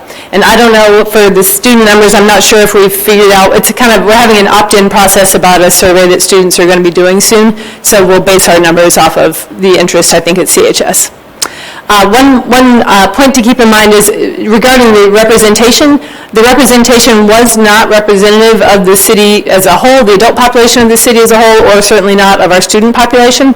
So one thing, just learning moving forward, we can keep tweaking and organizing these large group settings, but we do need to keep and realize that, a large group setting is just not for everyone. And so we just need to remember to keep being creative about how we listen, to use our more informal networks for listening, to use just everyday feedback, the phone calls we get, the emails we get, social media inboxes, things like that, to just really keep our ears open. And I hope you all know that you're really invaluable to us as you pass along feedback as well. So you can speak at these meetings, and you can also just pass along comments to Denise and me in that regard. Did you have anything you wanted to add about that? No.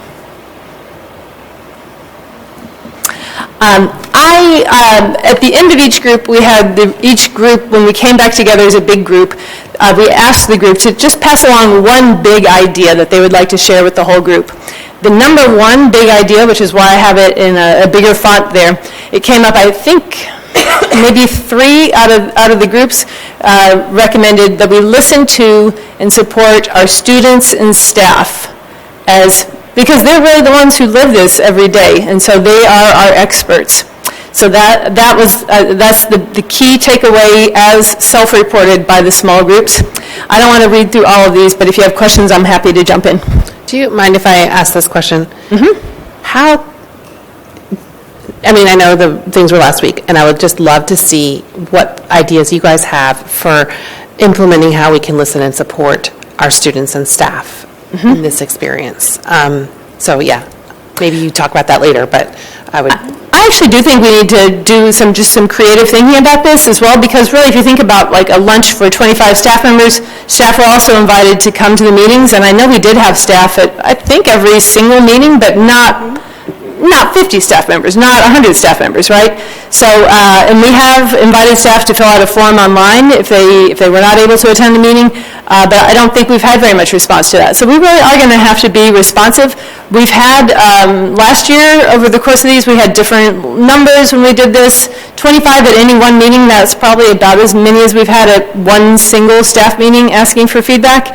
So I think that is one that we just really have to work on, because there's not a perfect time, right? If we have a professional learning day, it's set aside for a professional learning day. If we have a teacher work day, it's set aside for teacher work day. If it's after school, people are coaching or running clubs or whatever.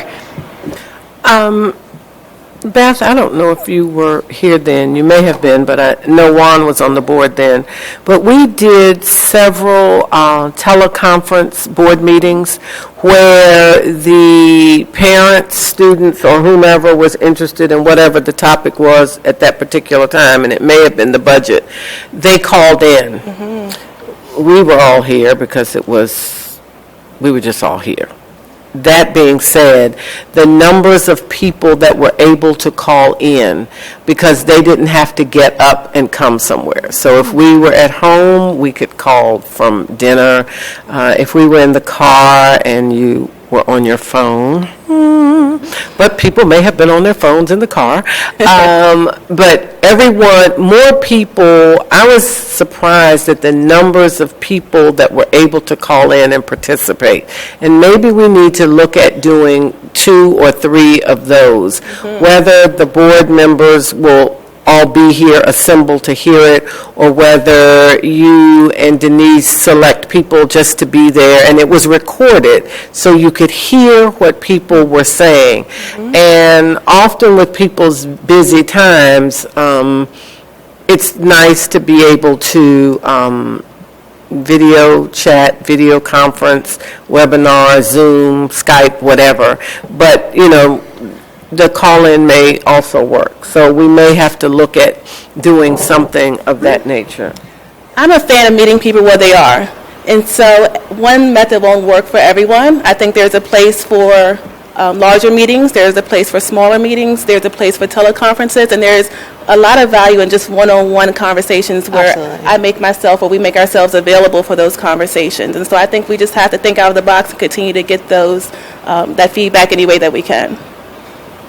Thank you. Okay, any other questions? Okay.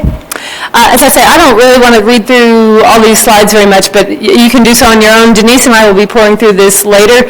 Since the last meeting was just on Monday, like the next slide, for instance, is just tentative because we were just trying to pour through the writing, the comments that came in from all the groups, trying to find the most frequently discussed or mentioned ideas. So those are there. I'm just going to mention the first 3, let's say. So the first was to communicate our equity work more, and generally this was followed up with an idea that when parents understand the changes, they can support the changes. The second idea was that the community is aware of and generally supports the new elementary gifted model. And the third idea was that we should, again, back to supporting and listening to teachers so that they can make these changes successful.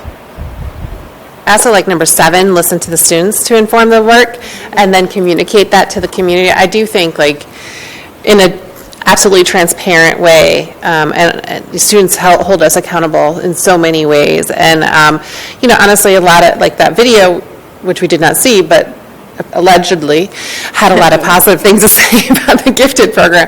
I think the students are really excited about some of these changes, and they really are our best advocates. Exactly. I think when you watch that video, there's one CHS student, I don't know her name, I don't know her personally, but everybody who's seen the video says she stole the show. And I think all the kids in there look great, but you're right, a student voice and a student spokesperson to say why this is important to me that's just invaluable. And one issue just overall, I don't think I have a slide on here about data, but since we are looking at data and since we view all of this as data, I did want to point out, I was in a conversation with one of our equity committee members, and I said, we're looking at data and we're looking at qualitative feedback, right? And she said, the thing you're calling data is quantitative data. And the thing you're calling qualitative stories, that's qualitative data. It's all data. And the more we look at sort of the leading school divisions and the equity work, they're really leaning into the qualitative side. The numbers matter a lot, but the qualitative experience of students, that data matters equally. So, and that's not me saying that, that's what some of the leading school divisions in the state are saying. So I do want to, I know we had a little bit of a conversation earlier about, particularly with the gifted program, and there was one night, I think Ms. Morales was talking about, Ms. Torres, I'm so sorry. I was like, I'm so sorry. There was a conversation about data for the gifted program, and really I think the shift of that one, and we can go back, but Ms. Torres, you could correct me if I'm wrong, but my sense for that was that they really were using gifted as sort of a case study for how we should measure all these changes. And many people in the room, what they were saying is that we want to measure these changes, we want to document it, we want to document why we moved away from the old model, we want to prove the success of new models, so that, as you were saying, I believe, that we're not going to go back to the old ways. If the old ways have failed us, we don't want to go back there. So we want to have a good, solid rationale, and I think that rationale probably will come from a mix of quantitative and qualitative data. question. So next. Oh, I'm sorry, you have a question? Oh, yes. Go ahead, please. Sorry. I apologize. One thing I wanted to, because we were talking about different models of reaching people and things like that, just to suggest, I know you were trying different ways, but having some weekend meetings at different times, that was one suggestion. And then the other thing was, when we're talking about equity, we talk about the Quest program, the gifted program, we talk about it a lot. And one of the things that came up when I was at one of the equity discussions was about students talking to their parents about the differences they see and how students are disciplined.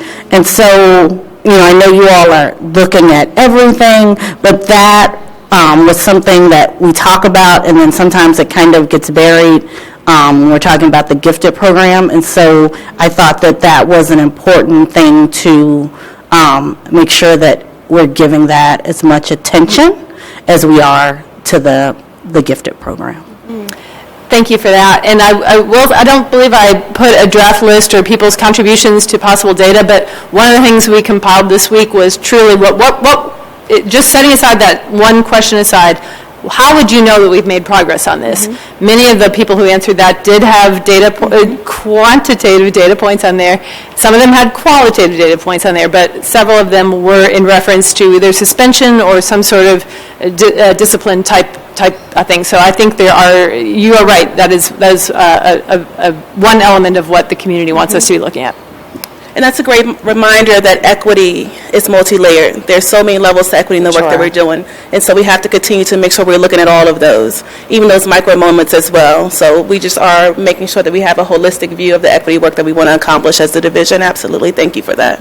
And I just wanted to say, I know you all are doing a lot, and I appreciate it. Yeah. So thank you. Thank you. Thank you. Mr. Wade has a comment? Yeah, I just want to chime in. I was able to attend 2 of them, Friendship Court and City of Promise, and I just want to say the discussions have been like really brutally honest and open, and people have been, been able to share their concerns, their fears, and their joys, in those meetings. So I think we've created an environment where people feel free to talk, even though it may be not maybe the most popular thing to say. They've been able to say it, and it's been respected. So, and I know one meeting you kind of reminded us to lay out the ground rules, and I think everyone respected that. So I think that we're kind of creating that culture that you can say what you need to say, and it's respected. So, thank you. Absolutely, thank you. Go ahead, yeah. We definitely want to create an environment where as people talk, they know we're listening and we're working for them. And so I'm glad that was reflected in the conversations as well. In our next steps, we'll be posting. You're so talented. Both of you are excellent communicators. We appreciate that. I'll take that. So for our next steps, we'll be posting all the observations on the web so people can review. We'll be looking at organizing the student groups, as we said before, and also we'll be continuing to communicate and listen and making sure that we get everyone's perspectives in the work that we're doing. I want to just mention that we, as a school board, are deeply invested in this process, and to that end, when meetings are scheduled, I would love it if you could work with our clerk so that we can get a sign-up genius out,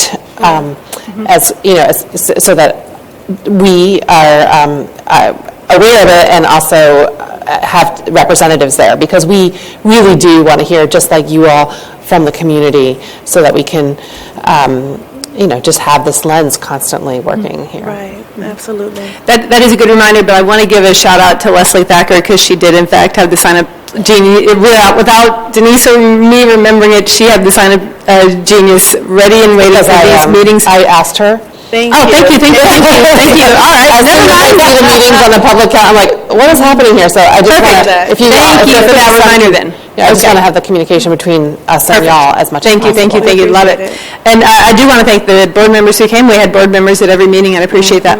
It really makes a difference. I mean, for us too, it really informs us. Yes. So I want to ask you guys how you feel about how this work is going.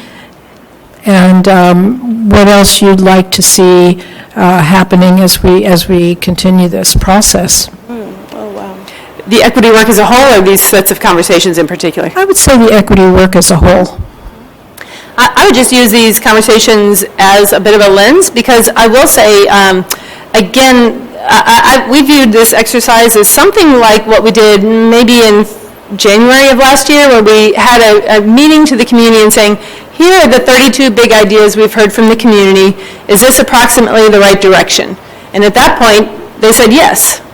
And I think that was kind of the general ask of this meeting was, we called people up, we emailed people, we texted people, and said, we want to know, is the things that you've been seeing in the community regarding equity, generally speaking, is it the right direction? And what I don't think we heard from these meetings is, stop, you've missed it, right? That you're not going to find that in the 15 pages of notes that we have for you. So I think that is a good sign. You're also not going to find, it's perfect, we're all done here. In fact, I believe that Ms. Bryson Morseberger reminded the group at the Boys and Girls Club meeting, I think one of the group's takeaways for that night was that this work is never ending, right? We can't sit back, we can't assume we've got it figured out, we're not going to find perfect data anywhere, but we're definitely not finding it here, and we're not finding it tomorrow. But I think your point was, even if somehow these metrics go through the roof, we still can't rest on our laurels. So I think it's a mix of, generally speaking, I think people were giving us feedback about, mostly they were saying, I like it, let's get it better. But I don't think we were hearing that it's perfect. I don't think we were hearing that we're in the wrong direction. I'm really proud of the work that we've done. I think we have a lot to be proud of, but I think there's so much more work to do. And I think that we are committed as a team to get it right, and I think that that is where my hope resides. And so as long as we stay committed and for the long-term investment, I think that we'll be in a great place.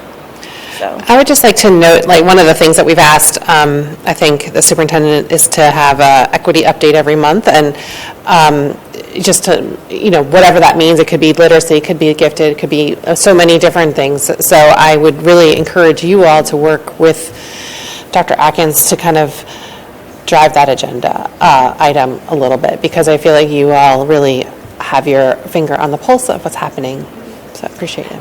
Thank you. And one thing I think we would both say, one of the things we learned this week is that sometimes there's a disconnect between the things people are seeing in the community and what is labeled as equity. And they might, one of our teachers was talking about a particular program that he really likes. He said, that's where, I wish our equity work were more like that.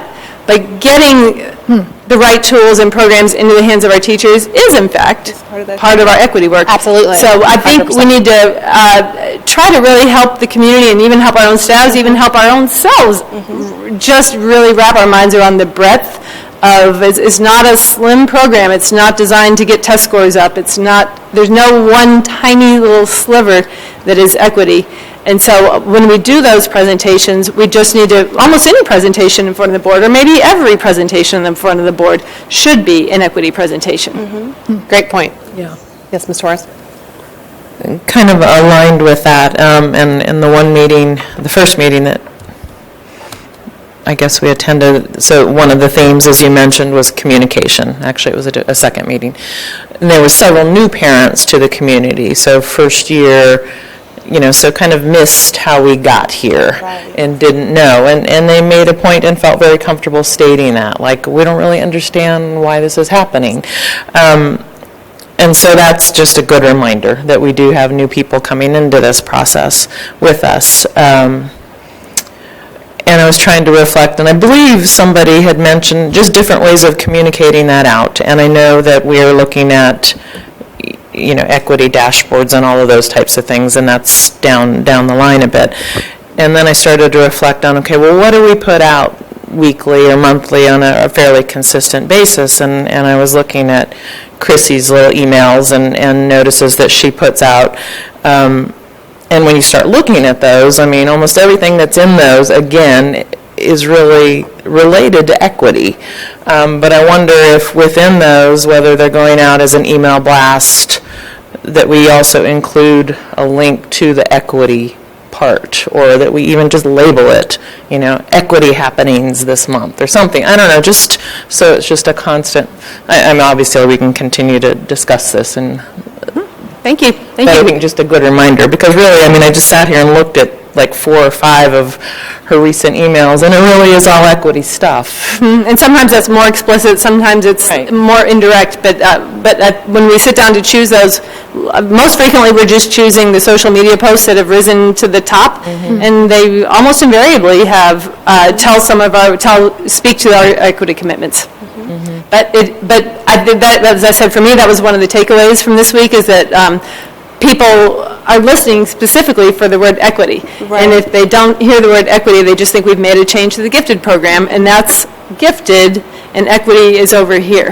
So that, just finding ways to not beat the word equity to death, but also to be super clear about our commitment is a challenge that's in front of us. Right. I had one idea as I've been listening here, and I guess it has to do with, reaching out to the community. And I know we're working on this Changing the Narrative program for history. And I'm wondering if we could have a community event around that, where, we have a lot of parents that are invited, and other people in the community, if they want to come to that, just to inform everybody about what this really looks like, what does this mean, and what does this look like. And that is just one idea. I think it might be another way of highlighting what we're trying to do. Thank you. I love that idea. We're looking at how to do regular community conversations in general, and so I think that's a great idea to bring to the forefront. Any other questions or comments for our team here? You guys are a great team. Thank you. We appreciate all the work. I think we you're like doing. each other. I know I like her. I'll put it that way. Thank you all for everything. We appreciate you. We appreciate you too. Thank you so much. Okay, so now we've come to comments from members of the community. We invite the community. We welcome community member comments. So if anybody has any comments, this is an opportunity to share. Hearing none, we will move to board member comments. I think I will start over here with Ms. Torres. Thank you. Not too much more to share out tonight. Again, was able to attend many of those equity forums, and it was a great opportunity to hear from community members on a wide variety of their experiences and their questions and concerns. So I always appreciate being in or having the opportunity to listen.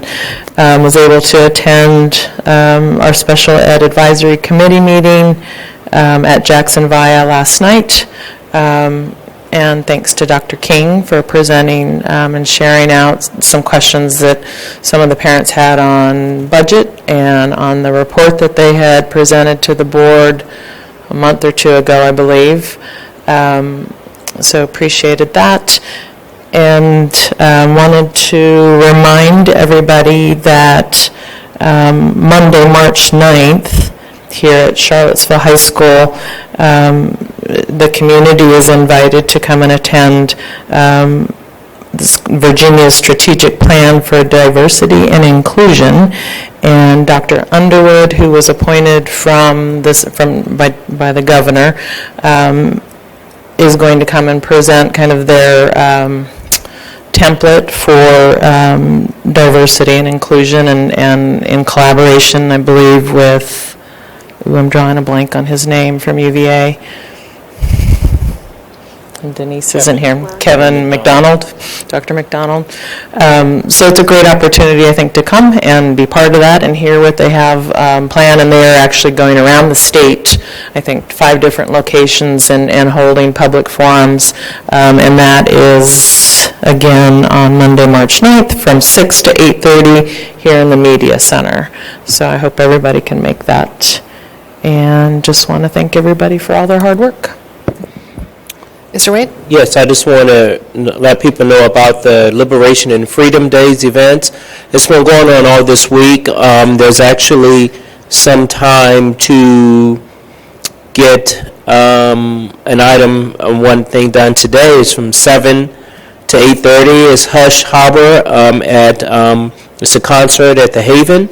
And Saturday, there's a whole host of events. I can't go over them all, but it's all day at the Heritage Center, the courthouse, Carver Rec.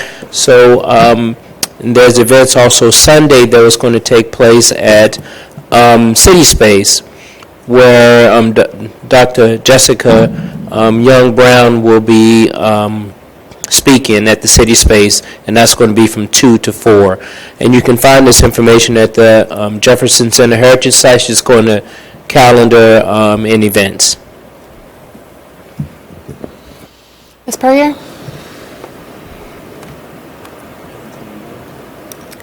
Thank you to all of my board members for checking on me. I was out today doing my day job, so I was several counties away traversing back to school board meeting. I wouldn't miss it. Been very busy this month because it's just that time of year where we are doing a lot of budget things. And so next week we will approve the Piedmont Regional Education Program budget.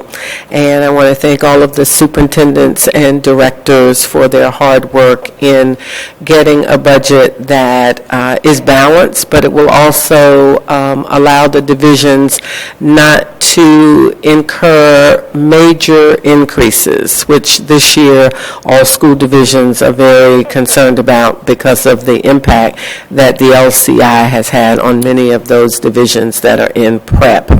We are excited and up and running, and I'd like to give a personal thank you to Nigel for all of his work with our PEF Summer STEAM Camp, and we have our applicants, and we're going to be moving forward.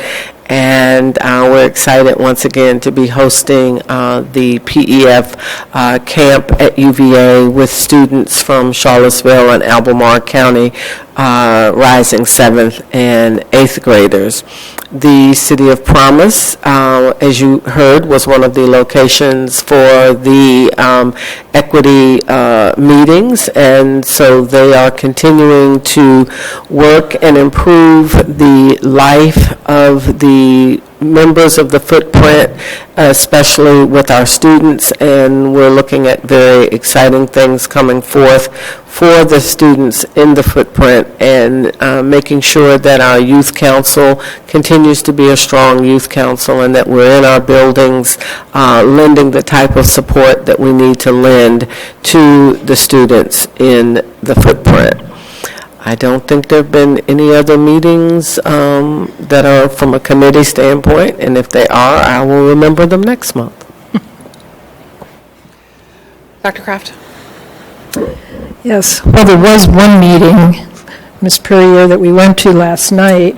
A few of the board members attended the Central Virginia, it's the regional meeting of the Virginia School Board Association in Orange, and it was really fun. We actually got to be taken on guided tours by the students to look at all of their technology. These were students of Orange County, Orange High School, and they have an amazing technology program, and so we were able to look at all of what they're doing, and they're a very, very proud group of students, and it was really neat. And I know some of them, one young man was talking about how he was, there are some certifications that they can get, and he would be able to graduate from high school with these certifications and get a very good paying job in programming.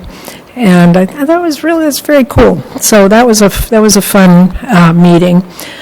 I was able to attend one of the equity conversations, the one here at CHS, and I really appreciate just the ability to be in the room for these conversations. I think it's really important to hear from people. A lot of work went into organizing those meetings, and And I think it's really important that we continue to do that and just continue to bring people together for these conversations, because there's so many levels of change, I think, when we're talking about true equity, and, we just got to keep talking and asking hard questions.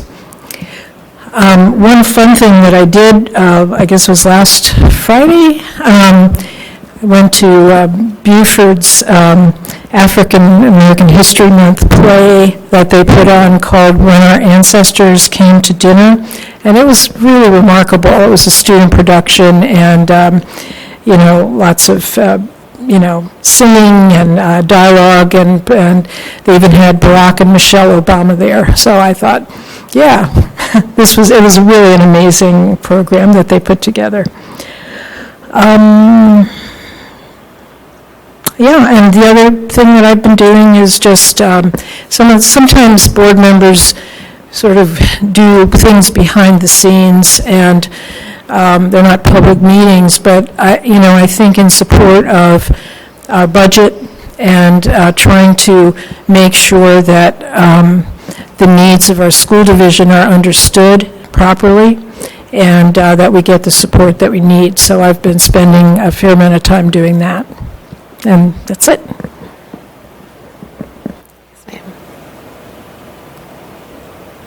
I'd just like to add, I think we've said it a few times, but there's still time to contact City Council and support the school board's budget. That's one way to support the schools, and there's still a push at the state level to fully fund our schools. So if education is important to you, please try to support those efforts. And then on a happy note, I was invited to Johnson Elementary School to read to Miss Branson's first grade class, and that was awesome, and I appreciate the invite, and I love reading to children. So if anybody wants to invite me, I really do love it. In my head, I'm a teacher. My kids will always welcome you to come over to my house and read to them. Awesome. So yeah, that was good. And their Black History Month display was amazing. They had a periodic table of Black history, and it was like Emmy, Medgar Evers, M.A., Maya Angelou, and the whole setup, it was amazing, and I appreciate the invite. And yeah, look forward to doing more of it in the future. Ashlyn, how are you? Do you have any thoughts? Anything that we can, you want to say? Not really, other than the Parent University, Y Street, is going to be having a table there, and it's a program that I'm in. It's an organization led by youth, and we promote for a Healthier Virginia for the youth. So we have 2 campaigns, and the one we're doing there is Share the Air, which is making all public spaces tobacco-free. So we're going to be we have survey cards to fill out for community members to fill out so we can get more feedback, and this will help us pass laws so that parks can be tobacco-free for all students and all kids. Thank you for sharing that. I just wanted to say, when we were at City Council the other night presenting our budget, and we are asking that the community and City Council supports our budget instead of the city manager's budget. But when we were there, we happened to see the census woman, and I thought that was a relevant thing for the school board to also note, is that on April 1st, it's Census Day, and by then, everybody should have received information about how to log into the 2020 census.gov and to get counted. And we cannot emphasize enough how important it is to be counted and to reach out to your neighbors and people who don't have. This is the first year you can do it online, and I really want to strongly encourage you to make sure, you get counted, and you can do that again at 2020census.gov. They are still looking for people to work after the initial counting is done so that they try to go out into the community and knock on people's doors, and they're paying in our community $22 an hour. Again, a lot of information at 2020census.gov, and so much of our funding and data is just imprinted by the census for the next decade, and that it just goes a long way, this data, so very important. So that's all I have to say. I have, gone to a lot of things, and, you have to be 18 to apply, and for the census jobs, but even if you're not applying for the census jobs, please make sure you log in. There's multiple ways to get counted, and if you have any questions, there's people and flyers everywhere, especially in government buildings like City Hall. Okay, so that's all I have to say at the moment. I think we have the superintendent's report and superintendent comments now. Just like to bring attention to the community for a number of events that are taking place in March. First of all, Art 2020 is taking place over the next 2 weeks. That's when our Charlottesville City students display their fabulous artwork in our small gym here at CHS. You've heard Parent University mentioned, that is going on March 14th here at the high school, and that will be in connection and connected with Art 2020, so both will be going on at the same time, and so it gives you an opportunity not only to learn about some strategies that you can share with your child, but also to look at their artwork. On March 26th, 27th, and 28th, our CHS actors and actresses will be performing the Music Man in our MLK PAC. And lastly, all city choirs will take place on Wednesday, April 1st. Is that here? That's here at MLK PAC. Okay, were there any things that, I feel like there was a couple of retreat items that we wanted to ensure we talked about, which I think one of them was, I do think in our retreat we need to talk more about data and around equity. It doesn't, what it means to measure and what we're going to measure. I think that's just like an ongoing discussion we have at work session. And so I just want to make sure we touch on that. Were there anything else that you guys remember that we talked about that we want to do that? Okay. We have a couple, our next meeting will be, April 2nd, which is before spring break this year. And so April 2nd here at 5 p.m. at the Media Center here. And please contact your city councilors if you want the school budget to be fully funded. That's all I have to say. Any other? Okay. Hearing no objections, we stand adjourned.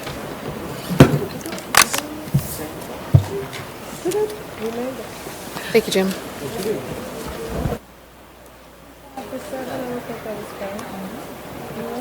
Thank you, Ashley. Good job. Oh, I am a sucker for a home.